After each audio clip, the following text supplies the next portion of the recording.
ಉತ್ತರ ಕನ್ನಡ ಜಿಲ್ಲೆಯಲ್ಲಿ ನದಿಯ ಆರ್ಭಟಕ್ಕೆ, ಮಳೆಯ ಪ್ರವಾಹಕ್ಕೆ, ನದಿಯ ಆರ್ಭಟಕ್ಕೆ ದುರಂತ ಸೂರು ಕಳೆದುಕೊಂಡವರ ಧ್ವನಿಯಾದದ್ದು ರಿಪಬ್ಲಿಕ್ ಕನ್ನಡ. ಉಳುವರೆ ಗ್ರಾಮಕ್ಕೆ ಶಾಸಕರು, ಉಸ್ತುವಾರಿ ಸಚಿವರು ಈಗ ಭೇಟಿ ಕೊಟ್ಟಿದ್ದಾರೆ. ಸೂರು ಕಳೆದುಕೊಂಡವರಿಗೆ 1.5 ಲಕ್ಷ ರೂಪಾಯಿ ನೆರವನ್ನು ಕೂಡ ಘೋಷಣೆ ಮಾಡಿದ್ದಾರೆ. ಈ ತಕ್ಷಣವೇ 1,20,000 ರೂಪಾಯಿ ಪರಿಹಾರವನ್ನು ಕೊಟ್ಟಿದ್ದಾರೆ. ಮೂವರಿಗೆ 1,20,000 ರೂಪಾಯಿಯ ಚೆಕ್ ಅನ್ನು ಕೂಡ ಸಚಿವರು ವಿತರಿಸಿದ್ದಾರೆ. ಇದು ರಿಪಬ್ಲಿಕ್ ಕನ್ನಡದ ಬಿಗ್ ಇಂಪ್ಯಾಕ್ಟ್. ನದಿಯ ಆರ್ಭಟಕ್ಕೆ ಕೊಚ್ಚಿ ಹೋಗಿದ್ದ ಉಳುವರೆ ಗ್ರಾಮ, ಸೂರು ಕಳೆದುಕೊಂಡು ಅನಾಥರಾಗಿದ್ದ ಗ್ರಾಮಸ್ಥರು. ರಿಪಬ್ಲಿಕ್ ಕನ್ನಡ ವರದಿಗೆ ಗ್ರಾಮಸ್ಥರಿಂದ ಹರ್ಷೋದ್ಗಾರ. ರಿಪಬ್ಲಿಕ್ ಕನ್ನಡಕ್ಕೆ ಧನ್ಯವಾದವನ್ನು ತಿಳಿಸಿದ ಉಳುವರೆ ಗ್ರಾಮಸ್ಥರು. ನಮ್ಮ ಪ್ರತಿನಿಧಿ ನಾಗೇಂದ್ರ ಬಾಬು ಅವ್ರ ಜೊತೆಲಿ ಮಾತಾಡಿದ್ದಾರೆ, ಬನ್ನಿ ನೋಡೋಣ.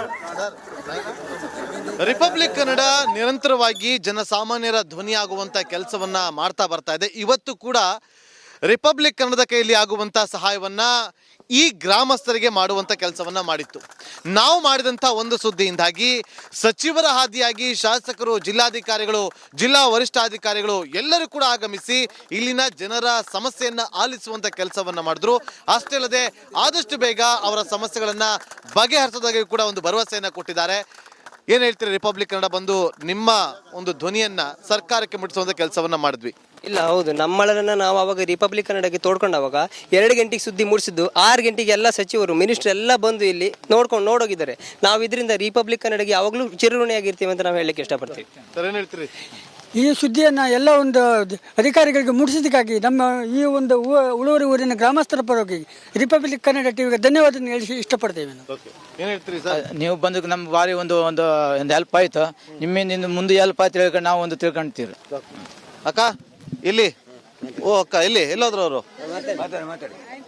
ಅಕ್ಕ ಈಗ ನೋಡಿ, ನಿಮಗೆ 1,20,000 ಮನೆ ಯಾರ್ದ್ರ ಡ್ಯಾಮೇಜ್ ಆಗಿದೆ ಅದನ್ನ ಕೊಡ್ತೀವಿ ಅಂತ ಒಪ್ಕೊಂಡಿದ್ದಾರೆ.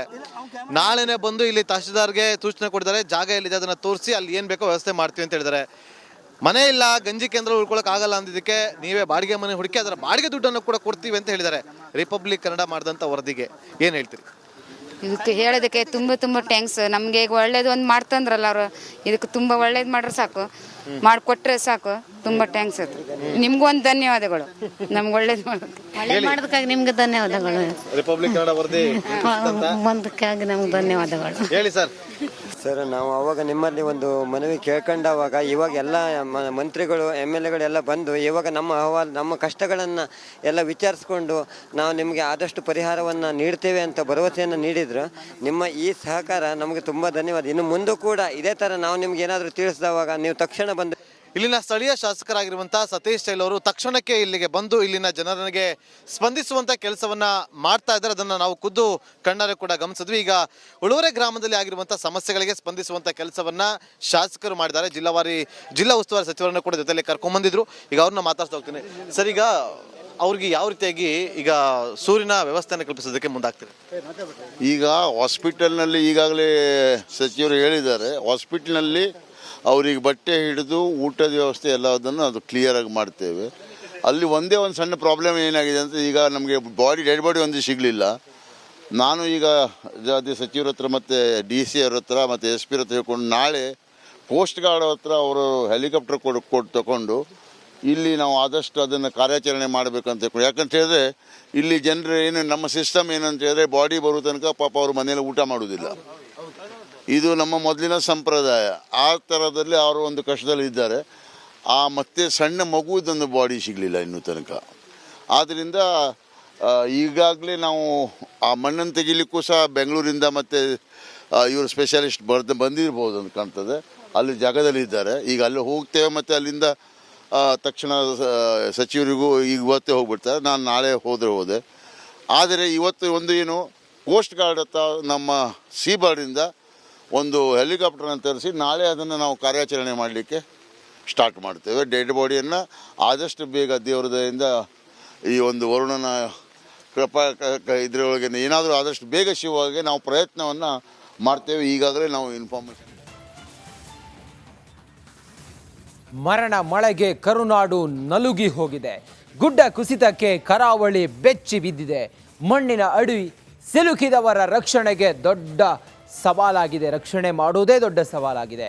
ಅತ್ತ ಗಂಗಾವಳಿ ನದಿಯ ಆರ್ಭಟಕ್ಕೆ ಗ್ರಾಮವೊಂದು ಸರ್ವನಾಶ ಆಗಿ ಹೋಗಿದೆ.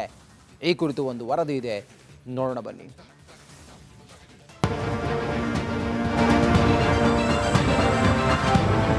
ಈ ಒಂದು ಬೃಹದಾಕಾರದ ಗುಡ್ಡದಲ್ಲಿ ಮಣ್ಣು ಕುಸಿತ ಆಗಿ ಸುಮಾರು 15ಕ್ಕೂ ಹೆಚ್ಚು ಜನ ನಾಪತ್ತೆ ಆಗಿದ್ದಾರೆ ಅನ್ನುವ ಮಾಹಿತಿಯನ್ನ ಸ್ಥಳೀಯರು ತಿಳಿಸ್ತಾ ಇದ್ದಾರೆ. ಅದೇ ಒಂದು ಅನುಮಾನದ ಅಡಿಯಲ್ಲಿ ಈಗ ರಕ್ಷಣಾ ಪಡೆಗಳು ಶೋಧ ಕಾರ್ಯಾಚರಣೆಯನ್ನ ಮುಂದುವರಿಸಿದೆ.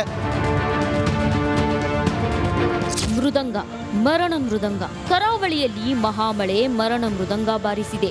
ಮಹಾಮಳೆಗೆ ಕಾರವಾರ ನಲುಗಿ ಹೋಗಿದೆ. ಅಂಕೋಲಾದ ಶಿರೂರು ಬಳಿ ಗುಡ್ಡ ಕುಸಿದು 4 ಮಂದಿ ಜೀವಂತ ಸಮಾಧಿಯಾಗಿದ್ದಾರೆ. ಇನ್ನೂ 3 ಜೀವನ್ಮರಣ ಹೋರಾಟ ನಡೆಸುತ್ತಿದ್ದಾರೆ. 15 ಮಂದಿ ನಾಪತ್ತೆಯಾಗಿದ್ದಾರೆ. ಟೀ ಅಂಗಡಿ ಏನಿತ್ತು, ಟೀ ಅಂಗಡಿಯಲ್ಲಿ ಇದ್ದಂತಹ ಒಂದೇ ಕುಟುಂಬದ 5 ಜೊತೆಗೆ ಅಲ್ಲೇ ಇದ್ದಂಥ ಲಾರಿ ಚಾಲಕರು ನಾಪತ್ತೆ ಆಗಿದ್ರು. ಆ ಪೈಕಿ ಅಂದರೆ 7 ಜನರ ಪೈಕಿ 4 ಮೃತದೇಹಗಳು ಪತ್ತೆಯಾಗಿದೆ. ಇನ್ನುಳಿದ 3ಗೋಸ್ಕರ ಶೋಧ ಕಾರ್ಯಾಚರಣೆ ಕೂಡ ಮುಂದುವರೆದಿದೆ. ಗುಡ್ಡ ಕುಸಿದು 1 ದಿನ ಕಳೆದ್ರೂ ಮೃತದೇಹಗಳನ್ನ ಹೊರತೆಗೆಯೋಕೆ ಸಾಧ್ಯವಾಗ್ತಿಲ್ಲ. ಈವರೆಗೂ 4 ಮೃತದೇಹಗಳು ಪತ್ತೆಯಾಗಿರೋದು ಬಿಟ್ರೆ ಉಳಿದವರ ಸುಳಿವೇ ಇಲ್ಲ.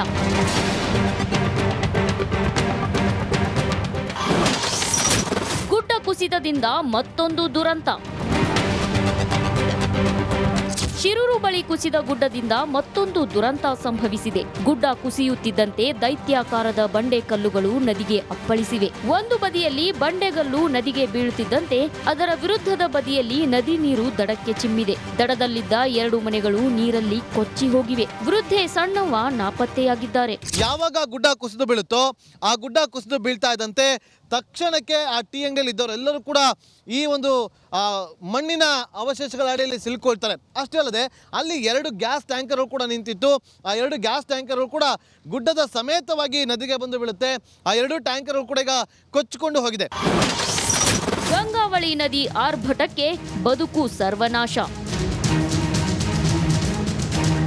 ಮಹಾಮಳೆಗೆ ಗಂಗಾವಳಿ ನದಿ ರೌದ್ರ ರೂಪ ತಾಳಿದೆ.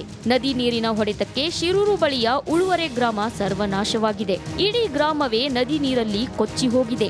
ಗ್ರಾಮಸ್ಥರು ಗಾಯಗೊಂಡಿದ್ರೆ 2 ಬೈಕ್ಗಳು 2 ಜಾನುವಾರು ನದಿ ಪಾಲಾಗಿವೆ. ಗಂಗಾವಳಿ ನದಿಯ ಪಕ್ಕದ ಇನ್ನೊಂದು ಊರು ಉಳುವರಿಯಲ್ಲೂ ಕೂಡ ಹಲವು ಮನೆಗಳು ಕೂಡ ಧ್ವಂಸವಾಗಿರುವಂಥದ್ದು ನೋಡ್ತಾ ಇರ್ಬೋದು. ಅದೇ ಪ್ರದೇಶದಲ್ಲಿ ಇದ್ದೇವೆ. ಯಾವ ರೀತಿಯಾಗಿ ಗುಡ್ಡ ಕುಸಿತದ ಎಫೆಕ್ಟು ಈಚೆ ಭಾಗದ ನಾಗರಿಕರನ್ನ ಅವರ ಬದುಕನ್ನು ಕೂಡ ಕಿತ್ತುಕೊಂಡಿದೆ ಎಂಬ ದೃಶ್ಯವನ್ನು ಈಗಾಗಲೇ ನೋಡ್ತಾ ಇರ್ಬೋದು. ಇಲ್ಲಿ ಹಲವು ಮನೆಗಳು ಕೂಡ ಇದ್ದಿರುವಂಥ 5-6 ಮನೆಗಳು ಕೂಡ ಇಲ್ಲಿ ಧರಾಶಾಹಿಯಾಗಿದೆ. ಸಂಪೂರ್ಣವಾಗಿ ಗಂಗಾವಳಿ ನದಿಯ ಒಂದು ಪ್ರಲಾಪಕ್ಕೆ ಈ ರೀತಿ ಆಹುತಿಯಾಗಿರುವಂಥದ್ದು ನೋಡ್ತಾ ಇರ್ಬೋದು. ಮನೆಯ ಸದಸ್ಯರು ಕೂಡ ತಮ್ಮ ಅಳಿದುಳಿದ ವಸ್ತುಗಳನ್ನು ಹುಡುಕುವ ಒಂದು ಪ್ರಯತ್ನ ಮಾಡ್ತಿದ್ದಾರೆ. ಉಳುವರೆ ಗ್ರಾಮದಲ್ಲಿ ಮನೆಯ ಪಾಯ ಬಿಟ್ರೆ ಬೇರೇನೂ ಕಾಣಿಸ್ತಿಲ್ಲ. 6 ಮನೆಗಳು ಧ್ವಂಸವಾಗಿವೆ. ಮನೆಯ ವಸ್ತುಗಳೆಲ್ಲ ಚಲ್ಲಾಪಿಲ್ಲಿಯಾಗಿ ಬಿದ್ದಿವೆ. ಮನೆ ಕಳೆದುಕೊಂಡು ಮಾಲೀಕರು ದಿಕ್ಕು ತೋಚದೆ ನಿಂತಿದ್ದಾರೆ. ಸೂರು ಕಳೆದುಕೊಂಡ ಶ್ವಾನದ ಮೂಕರೋಧನೆ ಕರುಳು ಹಿಂಡುವಂತಿದೆ. ಸಣ್ಣ ಚಿಕ್ಕ ಇದ್ದವಾಗ ಇದು ಸಾಕು ಸೇರೋದಿದೆ. ಇನ್ನೂ ನೋಡಿ ಅದು ಒಂದು ತಪ್ಪಿಸ್ಕೊಂಡಿದೆ. ಇದೇ ಮನೆಯಲ್ಲಿದ್ದವಾಗ ಮೇಲ್ಗಡೆ ಹೋಗಿ ಓಡಿ ಆಗ ಇದು ರಭಸಕ್ಕೆ ತಪ್ಪಿಸಿಕೊಂಡಿದೆ. ನಾಯಿ ತಪ್ಪಿಸ್ಕೊಂಡಿದೆ. ಓಕೆ, ಈಗ ಹುಡುಕಾಡ್ತಾ ಇದೆ. ನನ್ನ ಇಲ್ಲ ಇಲ್ಲ ಇಲ್ಲ ಊಟ ಹಾಕೋರು ಇಲ್ಲ ತನಗೆ ಯಾರು ಇನ್ನು ಮುಂದಿನ ಗೋಳು ಅಂದ್ಕೊಂಡು ಅದು ಹುಡುಕಾಡ್ತಾ ಇದೆ ಸರ್. ಮರಣ ಮಳೆಗೆ ಉತ್ತರ ಕನ್ನಡದಲ್ಲಿ ಗುಡ್ಡ ಕುಸಿತ ನಿಲ್ಲುತ್ತಲೇ ಇಲ್ಲ. ಅಂಕೋಲಾದ ಮಾದನಗೆರೆ ಬಳಿ 3 ಕಡೆ ಮತ್ತೆ ಗುಡ್ಡ ಕುಸಿದಿದೆ. ಕುಮಟಾ ತಾಲೂಕಿನ ಬೆಟ್ಕುಳಿ, ಅಗಸೂರಿನ ಅರಣ್ಯ ಪ್ರದೇಶದಲ್ಲೂ ಗುಡ್ಡ ಧರೆಗಪ್ಪಳಿಸಿದೆ. ಕಂಡು ಕೇಳರಿಯದ ಮಳೆ ಕರಾವಳಿಯನ್ನ ಹಿಂಡಿ ಹಿಪ್ಪೆ ಮಾಡಿರೋದಂತೂ ಸುಳ್ಳಲ್ಲ. Bureau report, Republic Kannada.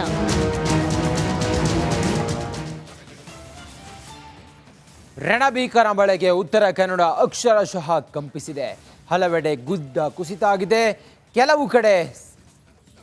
ಕೆಲವು ಕಡೆಗಳಲ್ಲಿ ಜನಜೀವನ ಅಸ್ತವ್ಯಸ್ತವಾಗಿದೆ. ಸೂರಿಲ್ಲದೆ ಜನ ಒದ್ದಾಡ್ತಾ ಇದ್ದಾರೆ. ಆಸ್ಪತ್ರೆಗೆ ಹೋದರೆ ಅಲ್ಲೂ ಕೂಡ ಅವ್ಯವಸ್ಥೆ. ಈ ಕುರಿತು ರಿಪಬ್ಲಿಕ್ ಕನ್ನಡ ಧ್ವನಿ ಎತ್ತುತ್ತಿದ್ದಂತೆ ಇಂಪ್ಯಾಕ್ಟ್ ಆಗಿದೆ. ಬನ್ನಿ ನೋಡೋಣ.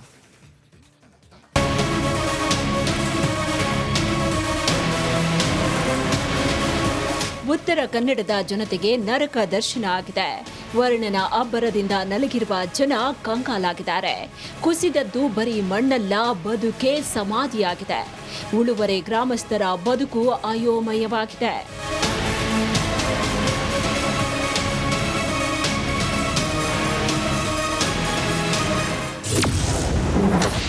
ಸೂರಿಲ್ಲ, ಸರಿಯಾದ ಚಿಕಿತ್ಸೆಯೂ ಇಲ್ಲ.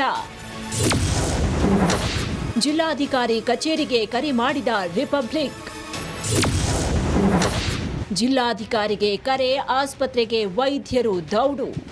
ಶಿರೂರು ಬಳಿಯ ಉಳುವರೆ ಗ್ರಾಮದಲ್ಲಿ ಭಾರೀ ಹಾನಿಯಾಗಿದೆ. ನದಿ ನೀರಿನ ಹೊಡೆತಕ್ಕೆ ಹಲವು ಮನೆಗಳು ಕೊಚ್ಚಿ ಹೋಗಿವೆ. 5 ದುರಂತದಲ್ಲಿ ಬದುಕುಳಿದವರ ಪಾಡು ಯಾರೂ ಕೇಳೋರಿಲ್ಲದಂತಾಗಿದೆ. ಚಿಕಿತ್ಸೆಗೆ ಆಸ್ಪತ್ರೆಗೆ ಹೋದ್ರೆ ವೈದ್ಯರು ಇಲ್ಲ, ಯಾವುದೇ ವ್ಯವಸ್ಥೆಯೂ ಇಲ್ಲ.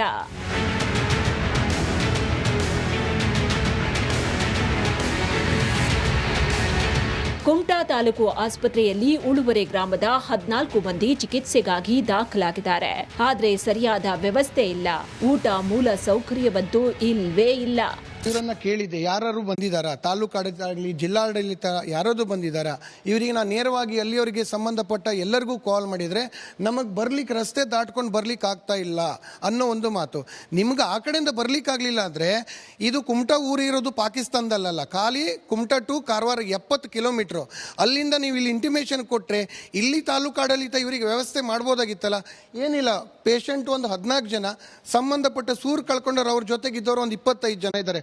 ಒಂದು 35 ಜನಕ್ಕೆ ಇವರು ಏನಾದ್ರು ವ್ಯವಸ್ಥೆ ಮಾಡಬೇಕಲ್ಲ. ಆಸ್ಪತ್ರೆಯಲ್ಲಿ ಇದ್ಕೊಂಡೇ ಡಿಸಿಗೆ ಕರೆ.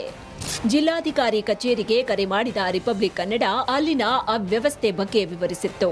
ಈ ವೇಳೆ ಶೀಘ್ರವೇ ಸಮಸ್ಯೆ ಬಗೆಹರಿಸುವುದಾಗಿ ಡಿಸಿ ರಿಪಬ್ಲಿಕ್ಗೆ ಭರವಸೆ ನೀಡಿದ್ರು. ದಯವಿಟ್ಟು ಸರ್, ರಿಪಬ್ಲಿಕ್ ಕನ್ನಡ ವತಿಯಿಂದ ನಿಮಗೆ ಒಂದು ರಿಕ್ವೆಸ್ಟ್ ಮಾಡ್ತಾ ಇದ್ದೀವಿ. ನಿಮ್ಮ ಗಮನಕ್ಕೆ ಈಗ ಬಂದಿದೆ ಅಂತ ನಾವು ಕೂಡ ಬಯಸ್ತೀವಿ. ಈಗ ಅಟ್ಲೀಸ್ಟ್ ಅವ್ರಿಗೆ ಏನಾದ್ರು ಒಂದು ವ್ಯವಸ್ಥೆ ಮಾಡಿದ್ರೆ ತುಂಬಾ ಒಳ್ಳೇದಾಗುತ್ತೆ ಸರ್. ಉತ್ತರ ಕನ್ನಡ ಜಿಲ್ಲೆಯಲ್ಲಿ ತುಂಬಾ ಸಮಸ್ಯೆಗಳಾಗಿದೆ ಸರ್, ಗೊತ್ತಿದೆ, ತುಂಬಾ ಸಮಸ್ಯೆಗಳಾಗಿದೆ. ಆದ್ರೆ ಈಗ ಆಸ್ಪತ್ರೆಯಲ್ಲಿ ಇರುವಂತವ್ರಿಗೆ ಏನಾದ್ರೂ ಒಂದು ವ್ಯವಸ್ಥೆ ನಿಮ್ ಕಡೆಯಿಂದ ಆಗ್ಲೇಬೇಕಿದೆ ಸರ್. ಇಲ್ಲ, ಈಗಲೇ ಆಗತ್ತೆ. ನೀವೇ ನೋಡಿ, ನಾನು ಕಾಲ್ ಮಾಡ್ಕೊಂಡು ಈಗಲೇ ಹೇಳ್ತೀನಿ. ನಿಮ್ಮ ಅಧಿಕಾರಿಗಳನ್ನ ಕಳ್ಸಿಕೊಡ್ತೀರಾ ಸರ್? ಈಗ ಹೌದು, ನಾನು ನೇರವಾಗಿ ಅವರಿಗೆ ಕಾಲ್ ಮಾಡ್ಕೊಂಡು ಹೇಳ್ತೀವಿ, ನೇರವಾಗಿ ಹೇಳ್ತೀವಿ.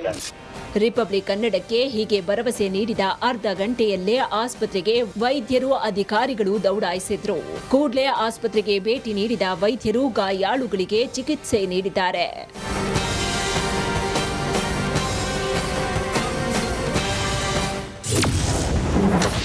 ರಿಪಬ್ಲಿಕ್ ಕನ್ನಡ ವರದಿ ಬಿಗ್ ಇಂಪ್ಯಾಕ್ಟ್. ಈಗ ನಾಳೆ ಇಲ್ಲಿ ನೀವು ತಹಶೀಲ್ದಾರ್ ಸೂಚನೆ ಕೊಟ್ಟಿದ್ದೀರಿ ಒಂದಷ್ಟು ಜಾಗವನ್ನ ಗುರುತು ಮಾಡೋದಕ್ಕೆ ಅಂತೇಳಿ. ನಾಳೆ ನೀವು ಕೂಡ ಬರ್ತೀರಾ? ನಾನು ನಾಳೆ ಮೋಸ್ಟ್ಲಿ ಇವತ್ತು ಹೋಗುದಿಲ್ಲ. ನಾಳೆ ಬಂದು ಆ ಜಾಗ ಅಧಿವೇಶನ ಇದೆ, ಒಂದು ಕೇಳ್ಕೊಳ್ತೇನೆ. ಯಾಕಂತ ಹೇಳಿದ್ರೆ ನಾಳೆ CLP ಮೀಟಿಂಗ್ ಇದೆ. ಇಲ್ಲಿ ನಾಳೆ CLP ಮೀಟಿಂಗ್ ಅಟೆಂಡ್ ಮಾಡಿ ನಾಡ್ದು ಬರ್ತೇನೆ ನಾನು. ಅಲ್ಲಿ ತನಕ ಶಾನ್ಭೋಗ್ರಿಗೆ ಮತ್ತು ನಮ್ಮ PD ಅವ್ರಿಗೆ ಹೇಳಿದ್ದೇನೆ, ಇಲ್ಲಿ ಇರುವಂಥ ಜಾಗ ಎಷ್ಟು ಪ್ಲಾಟ್ಗಳು, ಜನತಾ ಪ್ಲಾಟ್ಗಳು ಎಕ್ಸ್ಟ್ರಾ ಇದ್ದಾವೆ, ಮತ್ತು ನಮ್ಮ ಯಾವುದು ಸರ್ಕಾರಿ ಪಡ ಜಮೀನಿದ್ರೆ ಅವರಿಗೆ ಇಲ್ಲಿಂದ ಅಲ್ಲಿ ಸ್ಥಳಾಂತರಿಸಿದ್ರೆ ಈ ಪ್ರಾಬ್ಲಮ್ ಸಾಲ್ವ್ ಆಗ್ತದೆ. ಇಷ್ಟೇ ಅಲ್ಲ, ರಿಪಬ್ಲಿಕ್ ಕನ್ನಡದ ವರದಿಗೆ ಎಚ್ಚೆತ್ತ ಜಿಲ್ಲಾ ಉಸ್ತುವಾರಿ ಸಚಿವರು ಉಳುವರೆಗೆ ಮಂಕಾಳ್ ವೈದ್ಯ ಭೇಟಿ ನೀಡಿದ್ದಾರೆ. ಕಾರವಾರ ಶಾಸಕ ಸತೀಶ್ ಸೈಲ್, ಡಿಸಿ ಲಕ್ಷ್ಮೀಪ್ರಿಯಾ, ಜಿಲ್ಲಾ ವರಿಷ್ಠಾಧಿಕಾರಿ ನಾರಾಯಣ್ ಸಮೇತ ಸ್ಥಳಕ್ಕೆ ಭೇಟಿ ನೀಡಿ ಪರಿಶೀಲನೆ ನಡೆಸಿದ್ರು. ನಾಗೇಂದ್ರ ಬಾಬು, ರಿಪಬ್ಲಿಕ್ ಕನ್ನಡ, ಉತ್ತರ ಕನ್ನಡ.